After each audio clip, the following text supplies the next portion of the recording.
गलत राह इख्तियार ना कर यार, 2 नंबरी का काम इख्तियार ना कर, जुए सिट्टे पे अपनी नज़र ना लगा कि पता नहीं मुझे यहीं से मिलना है।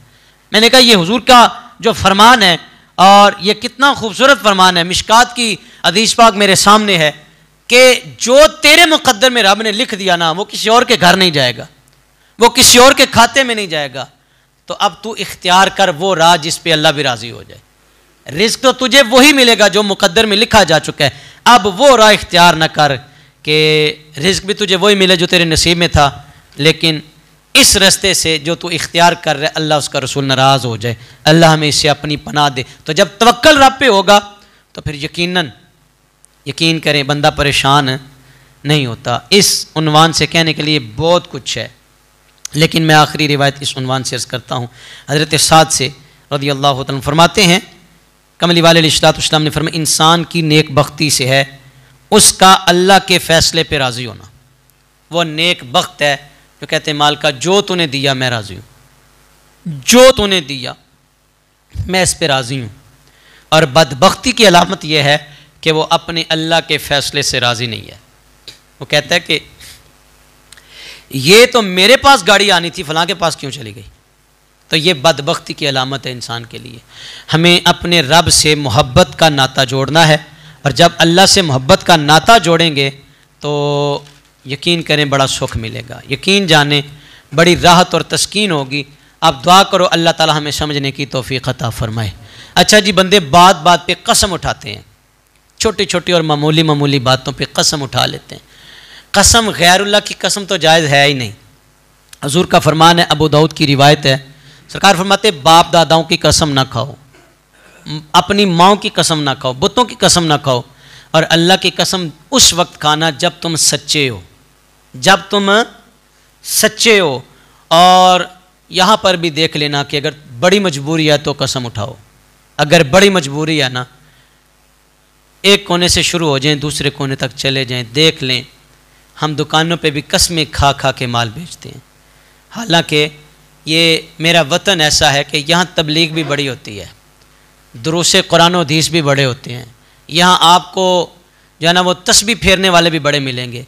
हाजी भी इस मुल्क से ज़्यादा जाते हैं, उम्रा करने वाले की औसत भी मेरे वतन से ज़्यादा लोगों की है, लेकिन झूठ भी यहाँ सबसे बढ़ के है। 2 नंबरी मिलावट, मेरा नहीं ख्याल इल्ला माशाल्लाह कोई चीज़ ऐसी हो जो हमें खालिस्तन इस वतन से मिल रही हो। हमें तो प्यार भी खालिस नहीं मिल रहा यहाँ से भाई, चीज़ें तो बड़ी दूर की बात है। हमें तो मोहब्बत के दावे झूठे सुनाए जाते हैं, सामने बंदा कुछ और होता है और पीठ के पीछे कुछ और होता है, उसका तेवर ही बदला होता है, उसका मिजाज ही बदला होता है।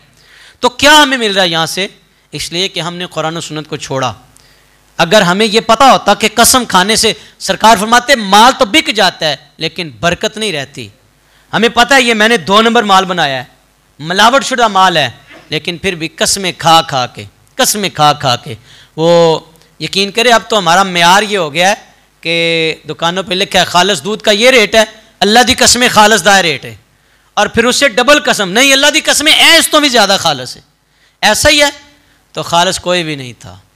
उसने कसमें भी खाई, 10-20 रुपये रेट तो उसने बना लिया कसम खा के, जनाब ये 200 का है, अल्लाह की कसम ये खालिस है, ये 220 का है। मैंने कहा बेचने वाले और ख़रीदने वाले दोनों देखें यार, दोनों का मयार और मिजाज देखें।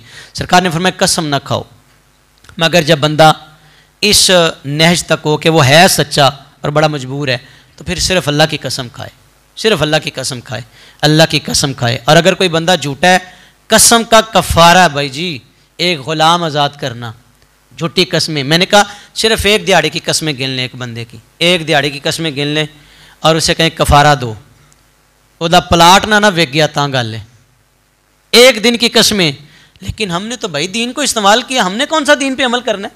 हम तो कहते बस जी कसम दे दें, और सामने वाला भी वो कहता ठीक है जी, हाजी हो कसम चुक दी है, बस ठीक है। ये दीन है, इसको समझने की अशद ज़रूरत है। दुआ करे अल्लाह हमें समझ के अमल की तौफीक अता फरमाए। कमली वाले अलैहिस्सलाम ने इरशाद फरमाया, बल्कि हज़रत अबुल हौस औफ इब्न मालिक से, वो अपने वालिद से वो कहते कि अर्ज़ किया गया या रसूलल्लाह, मैं अपने चचा के पास मांगने जाता हूँ, वो मुझे कुछ नहीं देते और ना मेरे साथ सिला रहमी करते हैं। तो जब वो मेरे पास आता है तो मैंने भी कसम खा ली है, मैंने भी इसको कुछ नहीं देना, ऐसा ही है ना जी, हमारे यहाँ भी आजकल ऐसा ही है कि इसने मेरे साथ नेकी नहीं की, मैं इसके साथ क्यों करूँ। तो कहा हुजूर मैंने कसम खा ली है, मैं इसको अब कुछ नहीं दूंगा, ना सिला रहमी करूँगा। तो सरकार फरमाते कसम तोड़ दे, कफ़ारा दे दे। सिला रहमी की अगर किसी ने कहा कि मैं इसके साथ सिला रहमी नहीं करूँगा, मैं जो घर नहीं जाना, मैं कसम ही खा ली है, ये हदीस पाक मिशकात में ये बात मौजूद है, उसके लिए काफ़ी है। हुजूर फरमाते सिला रहमी अर्श वाला तो बड़ा बेनियाज है, इतनी नाफरमानियों पे भी रब ताला तुम्हारी ख़ताओं को माफ़ करता है, इतनी नाफरमानियों के बावजूद भी अल्लाह ताला तुझे रिज़्क देता है, हर चीज़ उसने नवाजी, तो तू बंदा हो के बंदे को माफ़ नहीं कर रहा, तो बंदा हो के बंदे के साथ इस तरह मामला पेश कर रहा है कि तू कहता है मैंने इसके घर जाना ही नहीं है। सुने, अल्लाह से डरना चाहिए।